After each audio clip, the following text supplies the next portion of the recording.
Welcome back, everybody, to the NACE Collegiate Grand Finals. University of Illinois, Urbana-Champaign up 1-0 on the Canadian squad of Carleton University. An important game to win in this first best-of-3 set, considering the difference is 40,000 for first, 10,000 for second. It's a massive amount. In game number one, it was all Loki split push. That's all that happened if you missed game one, was Meerkat split push for 45 minutes. Hey, I'm trying to forget about that game and move on to game number two, and I'm sure Carleton are trying to do the same. If picks and bans, if I don't see a Loki ban, I need to see it.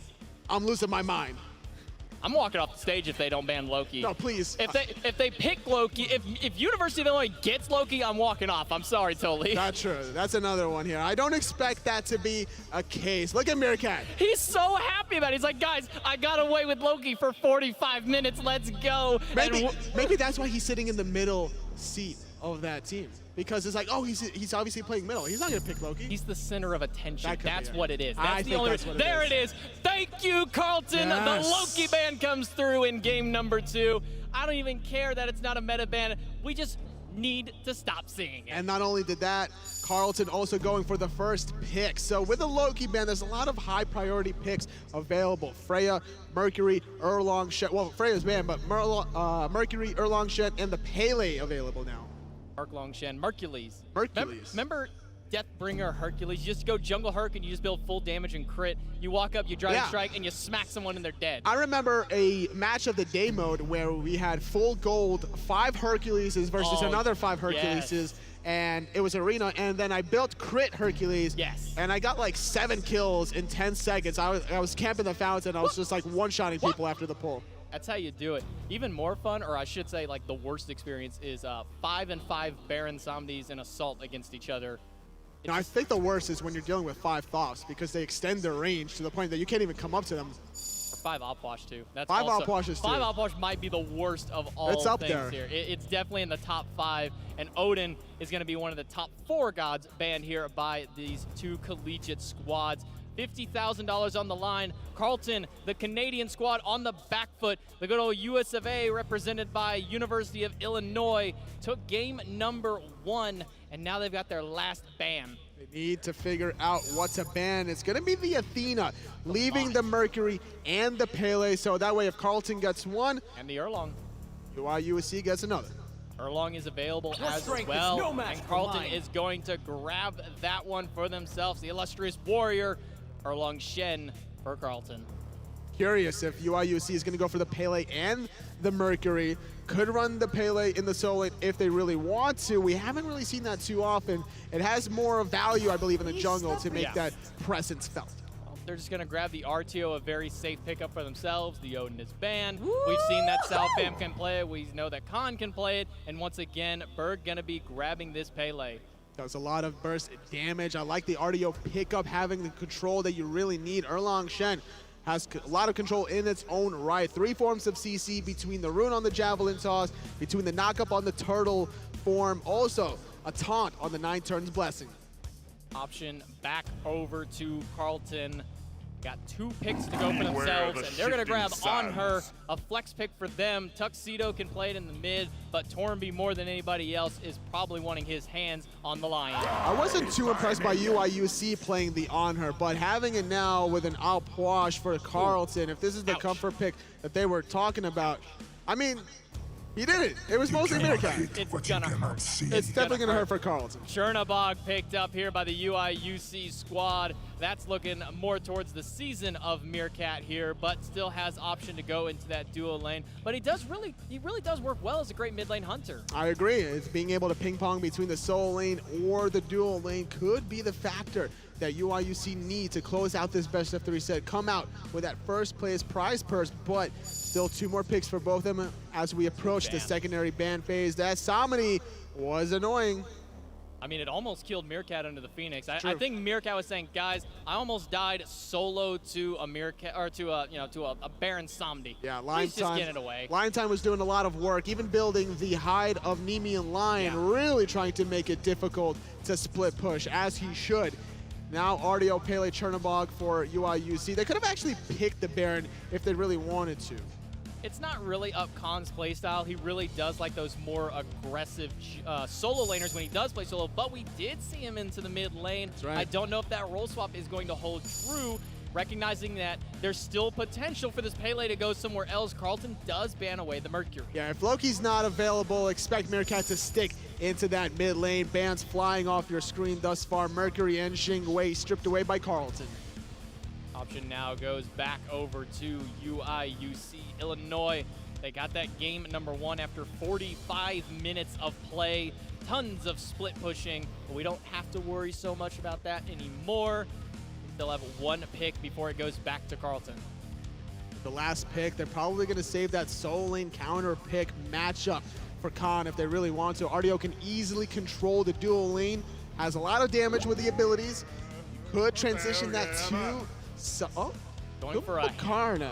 Heavy control comp here between RTO and the Kumbhakarn. Southam has played it once or twice so far into the season, and he struggled a little bit on RTO, so I do like seeing this go back over to Khan, who's had a lot of success with it in that solo lane, and this is a little bit more comfortable now for Southam. Flex picks between those two Guardians, honestly. It's hard to say where either of those two are going to go. Jungle. No, stop.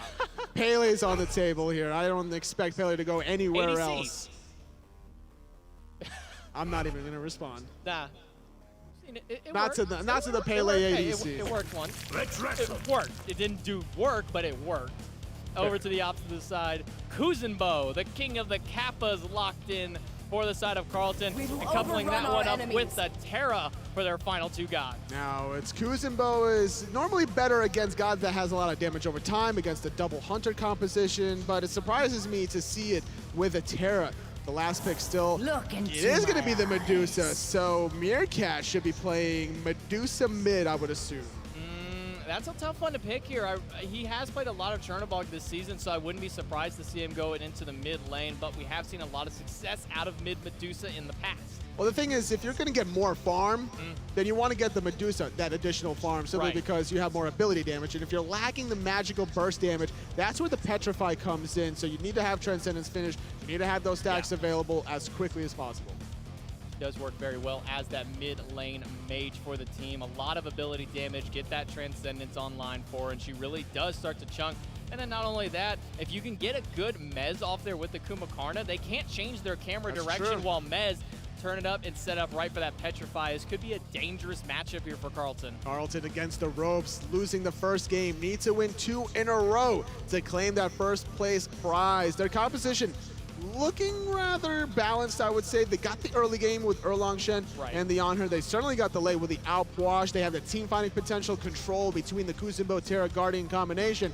UIUC on the flip side also have a good amount of control with the Kumbhakarna RDO, but it's more about the late game double hunter comp that I'm looking at, Chernobog and Medusa. I need to see Thorns, I need to see Hide of Nami in line for Carlton. I want to see Thorns on the Kuzenbo just reflect a bunch of damage right back at these double hunters here. And the Pele even has a lot for it. But guys, the next game is just about to be underway. Game number 2 here for Carleton University and University of Illinois. It's the grand finals. Best of 3, who's gonna take it? Well, UIUC with a 1-game lead have the momentum coming into this one. Carlton switching things up a little bit, and Meerkat will try to stick to the mid lane this time around with the Chernobog. He's gonna try. We'll see how long that one lasts for him, but Khan on his signature RTO, Berg on his signature Pele. This is just looking like a comfort draft for Illinois. It definitely does feel that way. I need to see some more aggressive plays from Tornby. The last game on the Hachiman was good. A lot of support there from his Guardian player, Super Chicken, playing the Terra yet again. But the Medusa could be in a little bit of trouble in the early game. I don't expect her to go toe-to-toe against an Anher. They do have a Terra in that dual lane. We know that Terra is a little bit weaker on the push potential, especially up against the Kumbhakarna. So it's going to be rather even in this lane, but you can't trade autos with Tornby. As you can see, he's already popped them in. Good wall on the Pixie, a couple of punches as well. The poke game so far a little even, but going more slightly in favor of Carlton. Looking at the potion situation and the start, you could tell Tornby wants to rush that Transcendence. However, solo Wing Pixie going for the double gloves rush. A lot of damage here onto this Kumbhakarna. The stun's not going to connect on the Southam. but it doesn't matter because he's right down into the sleepy passive. The enhance come through, needs one more, and Tornby again will take first blood. The Canadians on the board. Faster than game number 1, but it was still a similar story where Carlton started off strong early but couldn't really maintain that early advantage. You need to see some purple/red buff invades if you're going to transition this kind of a lead, but the mini wave right next to them, they could have even ignored the mini wave to get the purple. Ooh, David's got to run away. Run he goes as Berg comes through. Doesn't have that knock up for him. The outwash minions will be enough to back Berg off. That'll be that for them. The mid Harpies likely to split 1-1 for these teams. Berg just kind of wasted time there not farming, considering he was only level 2. You're going for your projectiles that return back to you. You're going for your heat sink of a movement speed boost.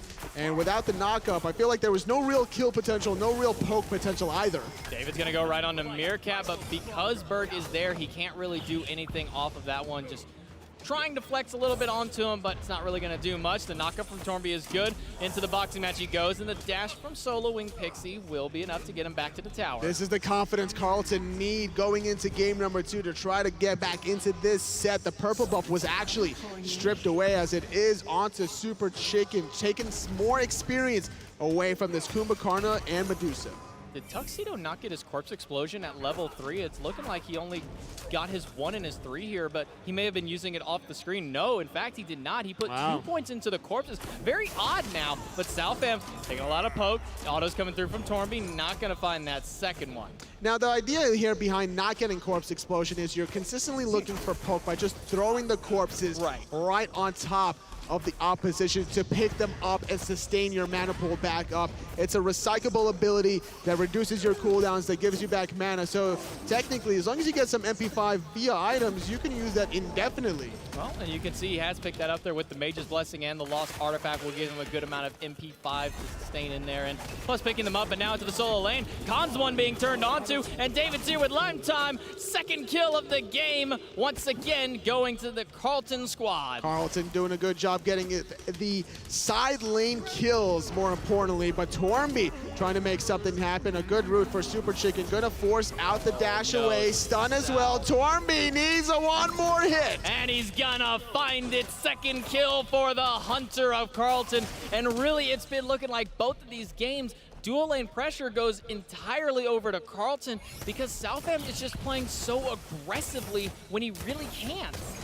Well, Carlton certainly can play aggressive with these picks. David on the Erlong Shen, less of a late game force compared to the Mercury that he was playing. Needs to get off to such a great start. Lime Time playing the Kuzenbo. He's just kind of chilling, waiting for his jungler to make the plays, and Tornby on his signature on her. Already off to a great start with these 2 kills. Can almost finish off the Transcendence now. Well, and he did go for that Guardian's Blessing, knowing that he's not really going to be able to outpush this RTO early on. Instead, go for that extra gold per 5, while Khan continues to push here, and he's been going this Mage's Blesses RTO a lot.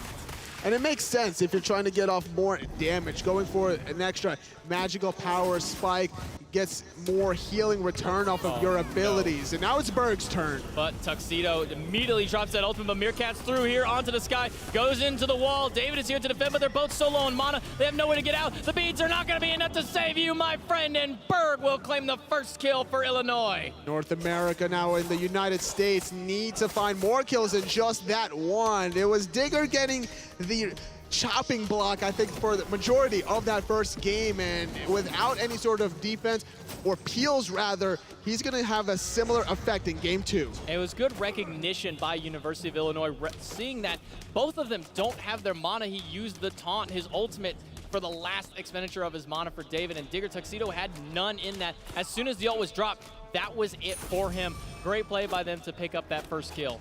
Tornby finishing off the boost here. Could look for an easy aggressive play. Having Desert's Fury available, doesn't have to worry about the threat of the Medusa Petrify or the epic uppercut out of the Kumbhakarna.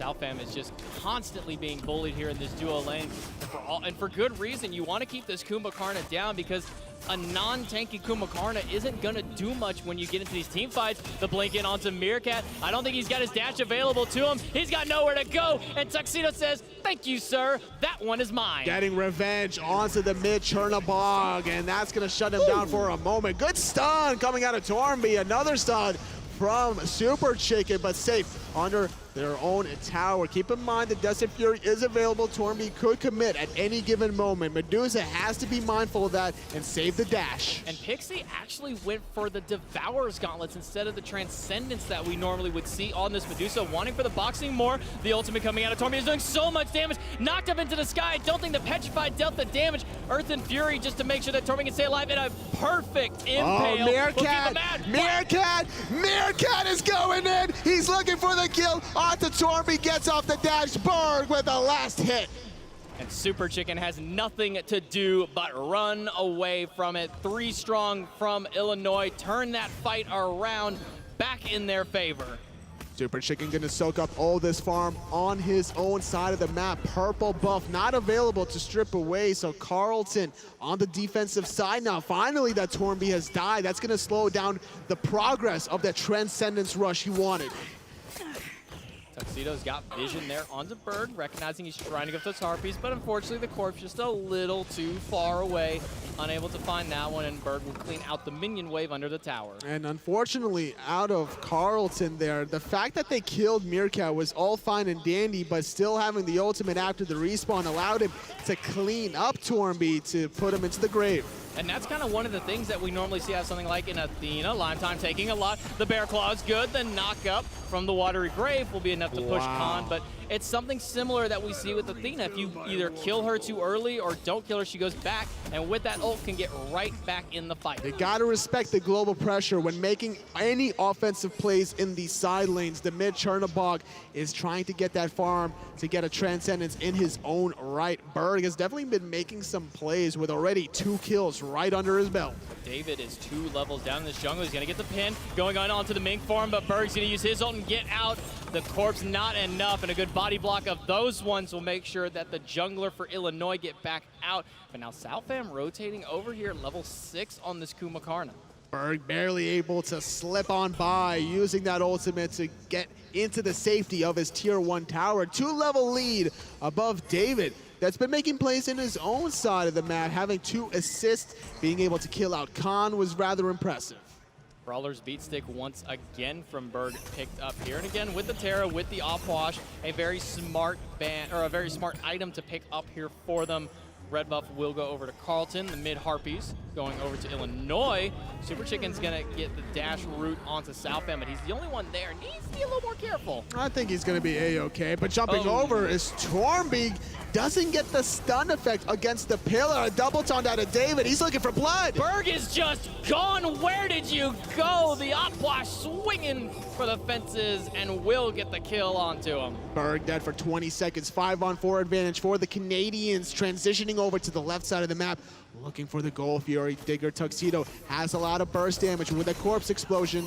Just going to keep stacking those ones up. He's already got 2 set up. Southam so far away. There's the 3rd corpse. And the Gold Fury going the way of Carleton University. That'll be their first one of the game. Again, very early. Last game, 8 minutes. Now 9 minutes. 9 minutes into the game. I think this is the biggest lead Carlton has had in the entire set, but the question is, can they build off of this lead? Can they get the next Gold Fury coming up? Because if you allow UIUC to get into that late game form, the double hunters could be an issue.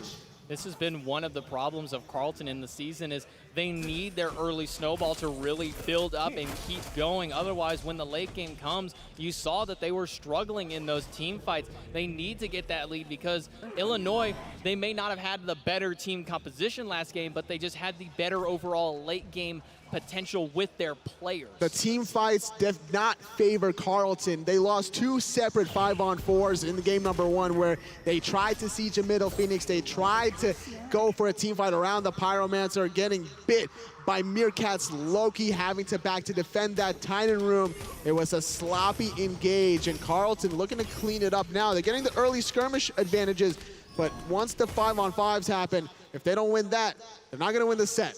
They've got to be careful in these ones. Last time we saw a lot of split decision making in those team fights, opting for one target, swapping to another, but they're looking for lime time. Under half HP with barely any left to go. Watery Grave is enough to keep him for now, but the Volcanic Fury there from Berg will be enough to clean him up. You can tell Berg didn't want to use that Volcanic Fury, but at that point, there's no way you allow the Kuzenbo any sort of relief.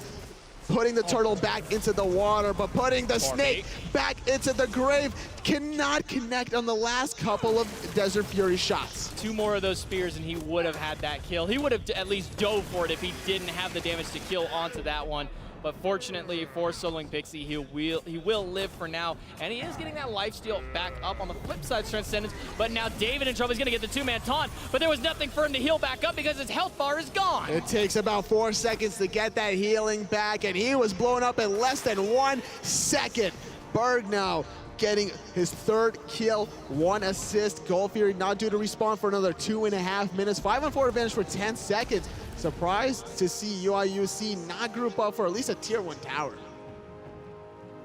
11.5 minutes in here. We see the gold lead is only about 1,000 gold. They had 2,000, and then it's already dropped back down. But it's the experience advantage that's going to start favoring UIUC in the jungle specifically. Berg with a 2-level lead here. Level 11 versus the level 10 now just hitting was David, and you can expect Berg to go for the blink and extend that advantage further. And we saw this last game where David may have gotten 1 or 2 good kills or assists early on, but then he was just not really doing much. He was constantly behind his jungler. His opposition was always been ahead of him, and he's been playing both of these games from behind.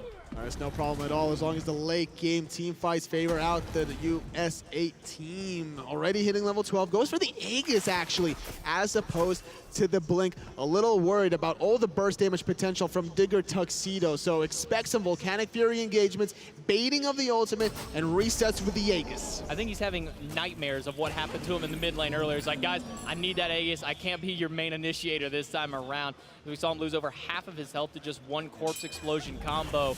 But now here, grouping up into the mid lane is Carlton, trying to get something going for themselves, but it's 3v3 here. No one's making a move. Not quite yet. In the solo lane, both of them just kind of tickling each other with the pillows that they basically had for the entire game. That's what you're expecting between 2 Guardians, just smacking each other outright with the pillows. But in the mid lane, still waiting for a little bit of action to pop off as the Gold Fury is due to respawn in 1 minute's time. More of a stacking race also yet again here between these hunters, all 3 of them.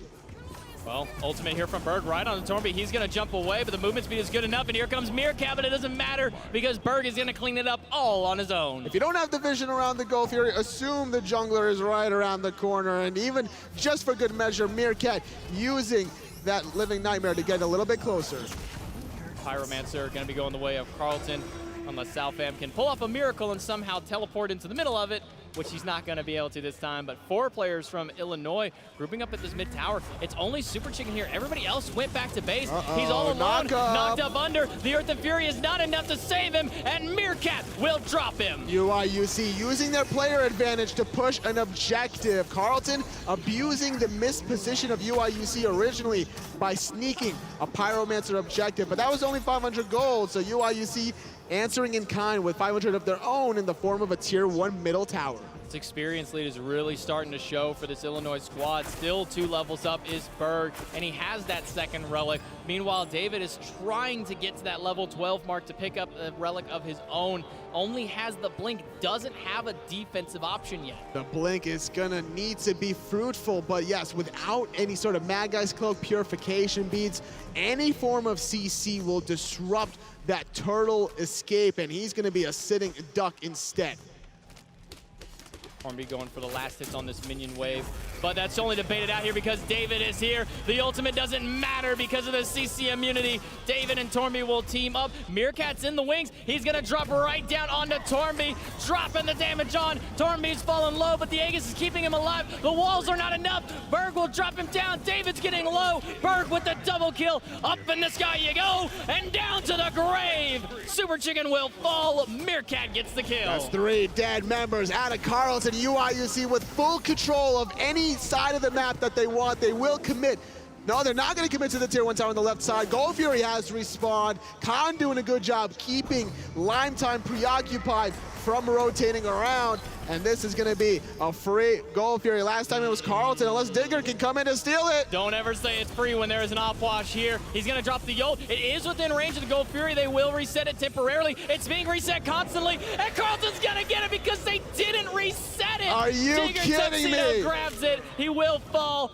But again, another objective going the opposite way. You can tell the frustration in Meerkat's face after giving up that Gold Fury. There was no reason to give up that Gold Fury. Zoning away was Berg. That is not the player that needs to zone. But granted, if you're going to have Kumbhakarna, Salfam on it, trying to hold the aggro of the Gold Fury, you need to make a decision, get off of it and blow up the outwash or reset it completely. Well, what happened from what it looks like there was that Digger Tuxedo, recognizing they tried to reset, walked back into the Gold Fury pit to keep it back alive there, making sure that they couldn't reset. So he was more than willing to trade his life away to grab that objective. And despite having the kill lead, it's the goal lead going the opposite way. Carlton still able to maintain it for now, but the experience lead going the way of the Chaos side quite heavily. Most of it is alongside the jungle. But also 2 levels with the support. Salfam's up level 12 now, level 11. So it's only about a 1.5 lead there. Super Chicken making his way back around, and we'll put that purple buff around his waist. Now with the red buff spawn, Berg's looking for something, but he sees 3, and Tornby spots him. Not really much to do on the left side of the map now that Gold Fury is down. 3.5 more minutes on that side to make any sort of plays. Pyromancer still down as well. A little bit too early to go for the Fire Giant, so you're using this opportunity to plant some vision around the side of the map and look for any stragglers that you can. And I like what Khan has been doing this whole game, keeping Lime Time in lane. He recognizes my team has the better 4v4 right now. If I keep them alive, Tornby had no chance to get out of that one. Couldn't even jump away. Berg still making the plays on every which way. Meerkat gonna beast and try to duck, dodge, dip, weave right under that tower. Will survive for the moment. Carlton not able to push and siege that tier 1 tower, but it's UIUC going for a tier 2 on the left. Teleports coming out from the Carlton squad. It's gonna be in time to at least get there, but not in time to save it. Lime Time's gonna shove Berg, but that might be a bit of his own death. He has the watery grave, pops the thorns. That's ult, teleport, and everything else. But Khan finds Tuxedo into the mid lane. Up in the sky goes David, but he's got the turtle to get out. And UIUC is making the plays happen everywhere after getting that tier 2 tower, finding another pick into the middle lane, even pinging out where Lime Time is backing, and they're collapsing in the tier 2 mid. This time around here, J-Mac, UIUC doing a good job collecting their efforts to knock out these objectives. It's the slow bleed here from Illinois. Couple of kills here. Now we take a tower. Take a tower, get a kill over here. They're trying to get something onto Khan, but he's sitting at half HP. He's got the thorns. They have to jump away. They can't commit onto him, and Super Chicken is left hung to dry. Khan will pick him up. Between a rock and a hard place, this Terra fell to the ground, not having too much mana to make any plays happen. Now, in a 5-on-4 advantage for 20 seconds, you could tell UIUC really want to extend their lead with this tier 2 middle tower. Look at the ward here by the speed buff for UIUC. They're making sure they can't allow David to pincer maneuver them at that tier 2. Tier 2 will still stand. Pyromancer is back up, and that's where Illinois have set their sights. Super Chicken still dead, now respawning. Gonna take a while to get into the action, so it's still technically 5-on-4, confirming the objective, even looking for a little bit more poke, but difficult to go past that obelisk. The sands and the slows, it's not something UIUC wants to aggress on, so instead backing and resetting. Gold Fury coming up soon. You cannot fight into the on her pillar. It's just a massive amount of damage that will swing back your way, and it's never a fun time when you're slowed to eternity. No, definitely not, unless you have sprint available. Salfam does have that as his second relic, just now hitting level 12. Super Chicken still hasn't back to base after the respawn. Needs to worry about getting that relic before the next big team fight. Khan now 2 levels up on this RTO solo over Lime Time. He's been constantly putting this poke onto it. See the cripple field keeping him from dashing away, but finally will be able to get out of range and go back.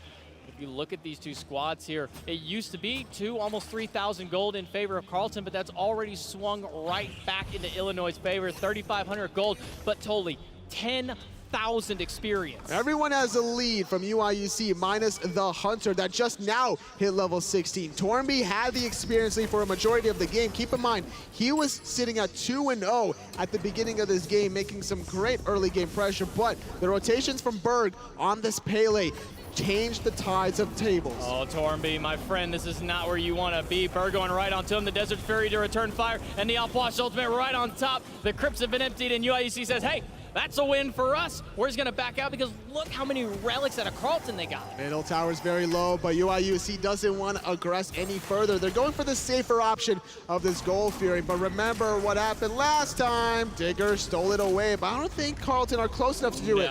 No way this time. UIUC able to zone them out. Khan doing a perfect job keeping the tanks back.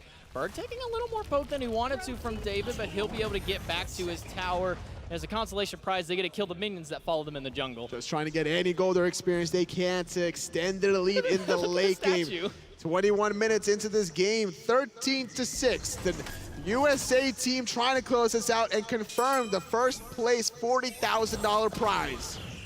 Saw the little statue there in the duel lane, right? Did they just leave it there, or do they actually kill it off? I mean, I say you leave it there as a nice little prize. It's a little pendant and memorabilia, you know, why not? Of that time that we didn't actually solo you, but we're going to call it because my ult shows that you're still there, see? Medusa ult is what kills that one, so all he's going to say is, hey, that was my kill. That's true. You got to immortalize yourself somehow, right? So why not in the form of a statue? Leave it. Don't do it, Tornby. Leave it there. All right, he's gonna leave it there. What if he just goes and stares at it, just like stares into its soul like... Selfie! There you go. Take a picture. No, come on, Tornby, come on, man. Don't take it away. You're no fun. Super Chicken taking a lot of poke here on this right side by the Fire Giant pit.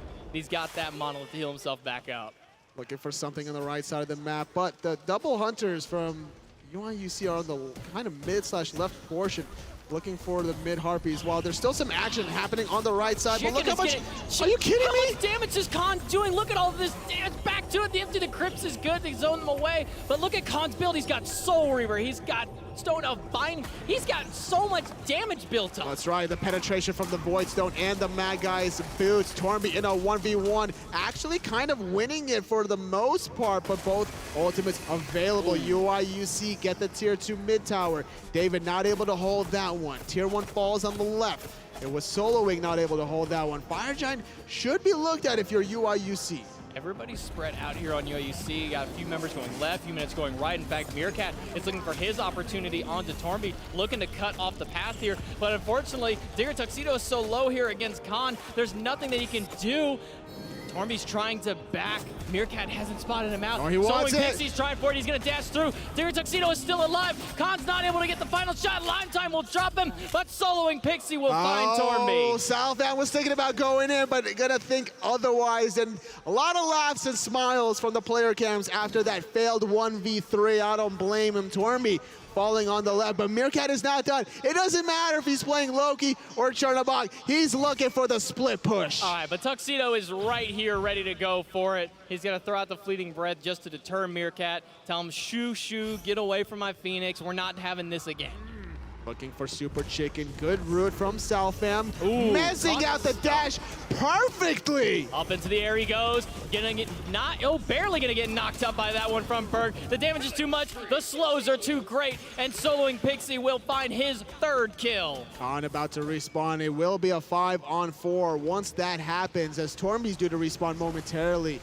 Looking to start up the Fire Giant, soloing Pixie on the Medusa, level 19. No one's coming. Not the most damage, but Meerkat even more. Here. No one's here. No one from Carlton is recognizing this. The Fire Giant is going down. What are you guys doing? Illinois just grabs a free FG. The Canadians didn't have the vision that they needed. Actually, they did. It was right in the middle of everyone, but nobody close enough. Digger Tuxedo needed to sit in that left side Phoenix, making sure Meerkat wouldn't get that kind of objective, and that allowed for a free Fire Giant.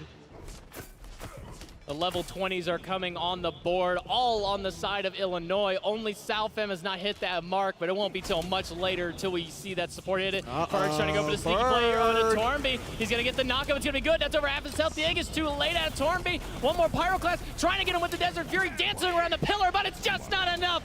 Berg's going to get the solo kill. Ring around the Rosie, and down goes the Posies. Tornby coming back up in 50 seconds.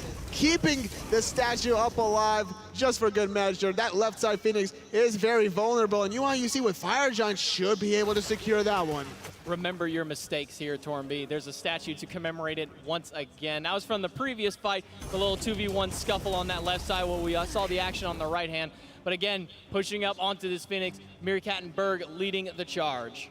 Fire Giant still around their waist for another 2.5 minutes. Meerkat, front line Chernobog there, no problem for him as it's only David right in front of his face. The rest of Carleton needs to get closer if they want to hold on to this left side Phoenix. Four going straight into it. Line time's here, but the Phoenix is already so tanky. The taunt comes through from the ultimate, but up into the sky goes the Kuzumbo. The crypts have been emptied. Digger Tuxedo trying to run away with David, but David can't get it out. Line time's gonna find Meerkat falling down. Super Chicken will stun out Berg, but he's all alone versus two, and the bear will grab him. Khan teleporting back in, looking for any kind of other kills here. 2 for 1 thus far, but looking for line time very low. A great defensive measure from Tornby, but now they're isolating the bear in a 1v2. Khan is allowing the rest of his teammates to get closer, but they're just too far away. The healing is too good from this RTO. It does scale off with that damage, and with how much that Khan has built, he probably could have 1v1'd against Tornby in there, but once the second teammate showed up, he had to dip out of that. I mean, he almost 1v3'd earlier on. Digger Tuxedo had to use Aegis. They had to use Shell to save his life, and still, he almost found the kill. So the threat of Khan on the RDO, a very offensive build with Soul Reaver, Stone of Binding, Void Stone, Pen Boots. You got to respect the damage. I want to see another initiation here from Illinois. All but one relic is down on the side of UIUC, but at the flip side here, it's only the defensive relics for the mid laner and one set of beads. Carleton, they just can't push forward. This Fire Giant is doing so much work for him. No towers left on the map, and a Phoenix down. Well, 12,500 gold for the moment, as we're seeing Solo, Wing Pixie secure themselves their second gold Fury of the game. Carleton with the previous 2. It's about to be 14,500 after that one. Going for the attack speed penetration option, we've been seeing a lot more of the crit recently, but with this Medusa looking to just do more ability damage and supplement those in-hands as well. Chin size is never a bad thing against tanky targets. It's all about preference of play style and knowing Khan has the damage. You don't necessarily have to go for a big burst. It's more about the percentage. And again, about the same mark that we were last time. We're back to this base sitting here from Carleton. The problem is they're so far down now instead of ahead or even like they were.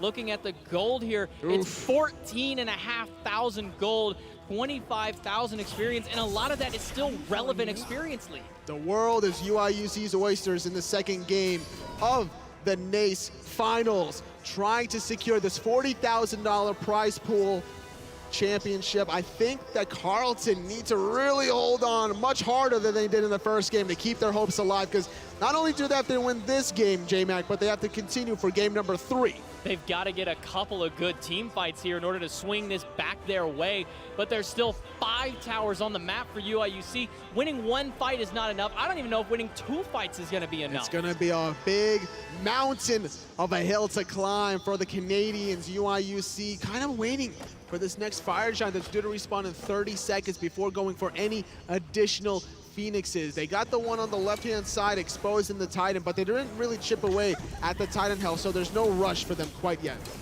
Berg just going to walk up, steal away the speed buff, and go back to the side of his map as UIUC sets up for this Fire Giant spawning here in another 12 seconds. Pyromancer will be short to follow with it. They can drop both of those objectives very easily. 18-8, just kind of crossing their T's, dotting their I's before going for the last Titan push. It will be the enhanced Fire Giant respawning after the 25-minute mark, increasing that structure damage from 20 all the way up to 30%, making these double hunters melt the Phoenixes even faster.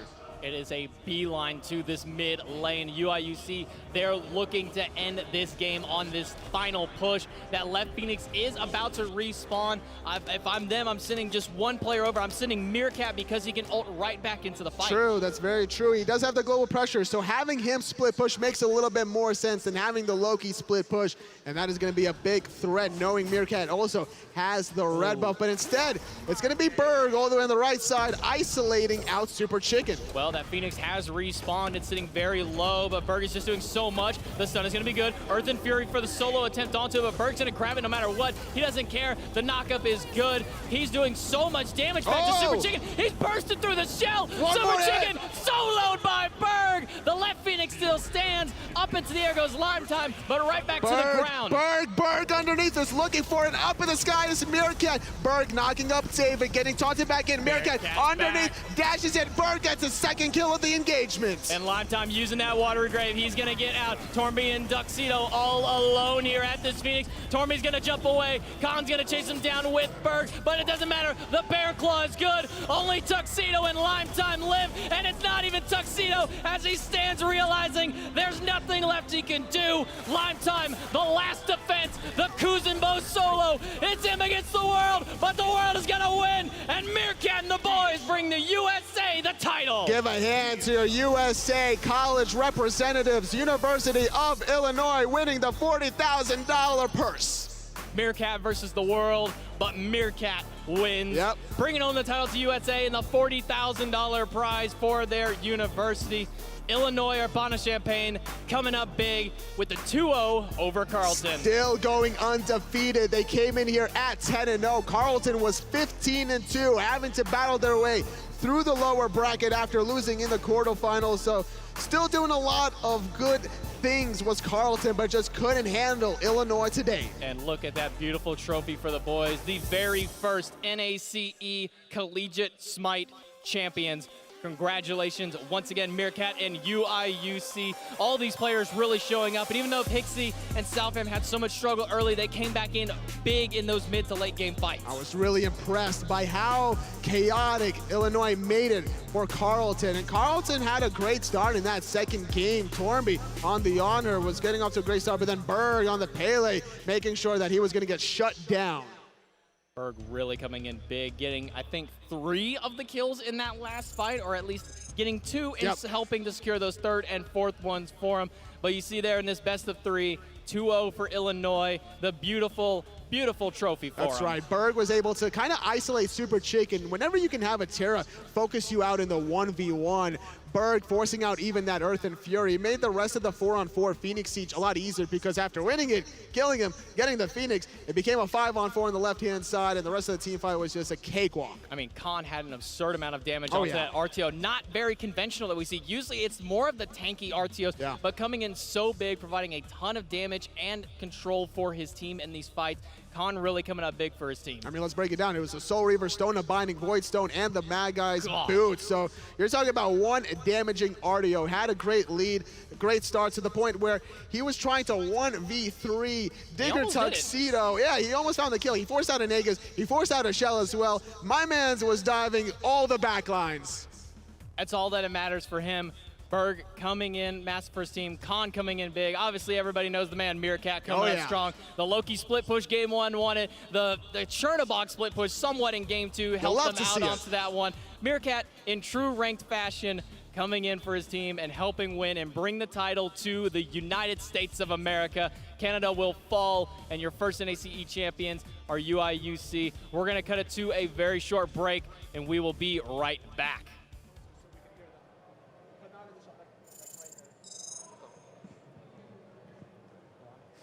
We're back with University of Illinois Urbana-Champaign, your NACE Grand Champions for their first season. Guys, how are you feeling?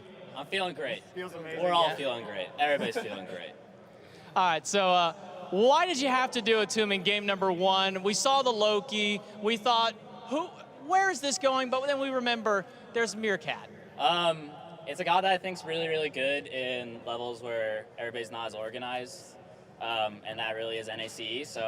And I play it a ton, so I thought we could just whip it out, and I think it'd give us a free game for us, and also just kind of mess with their picks and bans the rest of the time, because they kind of had the Loki in the head, and they didn't really know how we would play straight up after that. So we basically had like one game playing straight up and one game kind of a cheese strat, and it worked.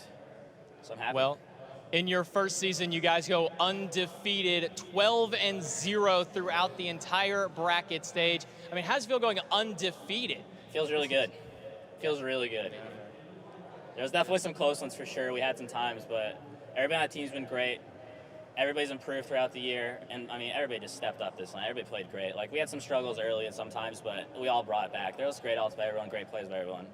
I'm so excited. I can't talk. Yeah. So in that first game, it really looked like y'all were kind of struggling to break the base in those 35, 40-minute matchups there. I mean, what was going through your mind? Was it we need to have one person get that pick? I mean, who was the person y'all were really kind of designated to be that pick god? It's just like, they had Baron Allplush, which is absolutely horrible to siege into, and they got smart and actually sent the Baron to defend the Loki, and I just can't do anything into the Baron. I kind of just stand there and clear the wave, as you probably saw like 15 times over. And Baron Allplush is horrible to siege into, so that was really rough for us. So basically, I mean, we just got lucky with that. We won a 4v5 fight while I was splitting mid, and we just got lucky there, and that shouldn't have happened, but we did. There really wasn't anybody to pick. I think we were kind of just, our minds were just like, we're just sitting here. And I don't know what we're gonna do for, yeah. So how many textbooks does that $40,000 buy for you guys? Like 4 maybe? Yeah, maybe on a good day. Yeah. I don't know. Good. Yeah. Well, guys, you are the first collegiate championships here for the NACE League, taking down Carleton University, the United States champions here for North America. Congratulations, guys, and hopefully we'll see you guys back next season. Thank you. Thank you.